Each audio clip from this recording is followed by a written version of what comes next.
I get it, so many mini PCs look amazing on the listing photos, but when you finally plug one in, the performance feels flat. I've talked to a bunch of people who bought a compact gaming rig only to end up using it for email and web browsing because the heat, the ports, or the real-world speed just didn't match the hype.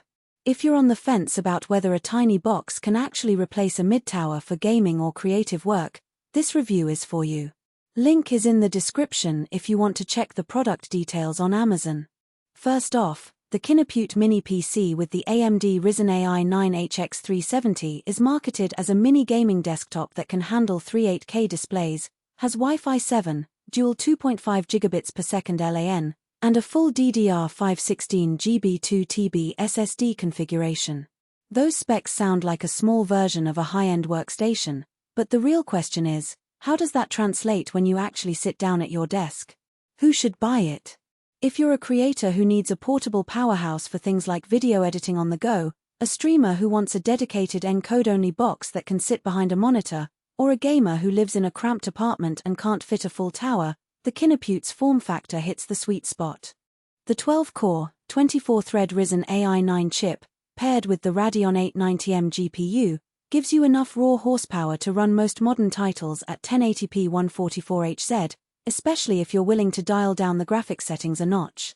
The fact that the machine comes with a 1TB PCIe 4.0 SSD right out of the box also means load times will feel snappy, and you won't have to worry about installing an extra drive right away.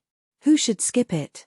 If you're a hardcore 4K 120Hz gamer who expects ultra-high settings in every title, or if you need a workstation that will run complex 3D renders for hours without throttling, you'll find the Radeon 890MS 8-core GPU architecture limiting compared to a dedicated RTX 40 series card.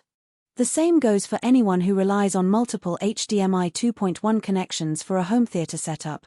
The Kinupute only offers one HDMI 2.1 and a single DisplayPort 2.0, so you'll need adapters or a docking station for more than 2 monitors. Also, because the device is essentially a slab of metal with limited cooling space, it can get warm during long gaming sessions, so if you're planning on marathon esports evenings, you might want a larger chassis with more robust fans. Let's talk about the day-to-day experience. I tried setting this thing up on a single 27-inch 144Hz monitor. The first thing I noticed was the Oculink USB 4.0 port. Plugging a USB-C hub into it gave me a clean, cable-free desk. The 3 USB 3.0 ports, plus a USB 2.0 for older peripherals, were conveniently placed on the front panel, which is a nice touch compared to many mini PCs that hide everything on the back. The dual 2.5 gigabits per second Ethernet ports are a real benefit if you have a gigabit router with link aggregation. You can actually combine the 2 ports to push close to 4 gigabits per second throughput, something you rarely see in a sub-1000 form factor. Performance-wise, the Ryzen AI 9 handled my usual workflow: Photoshop editing, Premiere Pro rendering, and a few rounds of Call of Duty, Modern Warfare 2 at medium settings without stutter.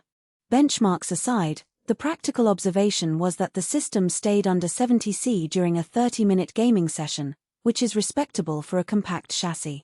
However, after about an hour of continuous load, the fans kicked in louder than I would expect from a silent PC.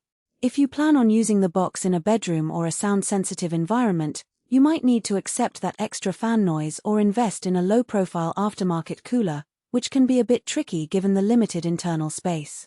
The 16 GB of DDR5 RAM is another point that feels right for its price tier.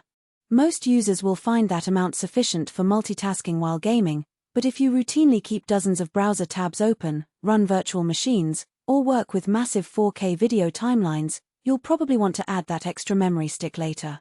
The good news is the 2 SODIMM slots are easily accessible. Just remove the bottom panel, slide in the module, and you're good to go. The same applies to storage. While the 1TB SSD is fast, the M.2 slot is PCIe 4.0, so you can upgrade to a 2TB or even a 4TB drive later without needing to replace the whole unit. Now, you've likely heard the buzz about Wi-Fi 7.